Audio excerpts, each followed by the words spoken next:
গাছের মাঝখান দিয়ে একটা গাছকে 4 টুকরো করা হয়েছে, করে মাঝখানে বাঁশের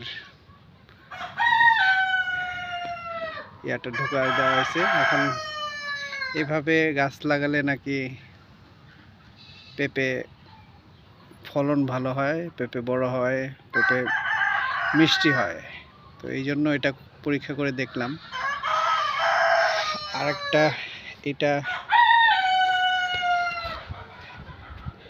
এটা করতে গিয়ে আকাজ হয়ে গেছে, এটা বেশি কাটা হয়ে গেছে, গাছটা চিকন ছিল। তারপরেও দেখা যাক কি হয়, আপনাদেরকে আপডেট দেওয়া হবে।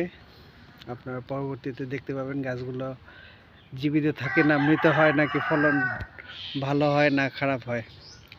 তো এই রকম গাছ আমার আরও বেশ কয়েকটা আছে, তো কম্পেয়ার করা যাবে যে গাছটার ফলন কেমন হয়, পেঁপে বড় হয় না ছোট হয়। ধন্যবাদ সবাইকে বিন্দু বিন্দু এগ্রোর পাশে থাকার জন্য।